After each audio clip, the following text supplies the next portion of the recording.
Qayerda moyoq yapti ekan? Qachongacha bunaqa eski traktor minamiz? Onne tepardimda boshqa traktorim ham yo'q-da. Aka, nima bo'ldi? Qo'yursiz-chi. Nima bo'ldi aka? Bu traktoringizni qo'ying-da, yurmasga zamonaviy baquvvat traktorlardan ko'rsataman. Boshlang'ichga pulim ham kamroq-ku. Hal qilamiz aka, yuring.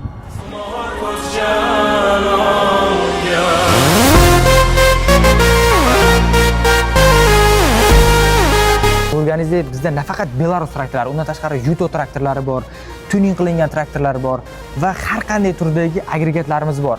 Oho, traktorlar ham ancha rivojlanib ketibdi. Albatta aka, ana eski traktoringizni haydab qiynalib yurmaysiz. Boshlang'ich 25% to'lov bilan lizing asosida xarid qilsangiz bo'ladi aka, bemalol. Agar sizlarga ham qiziq bo'ladigan bo'lsa, pastda qoldirilgan nomerlarga murojaat qilinglar. Biz sizlarga to'liq ma'lumot qoldiramiz. Yoki bo'lmasam kommentariyada plus belgisini qoldiring.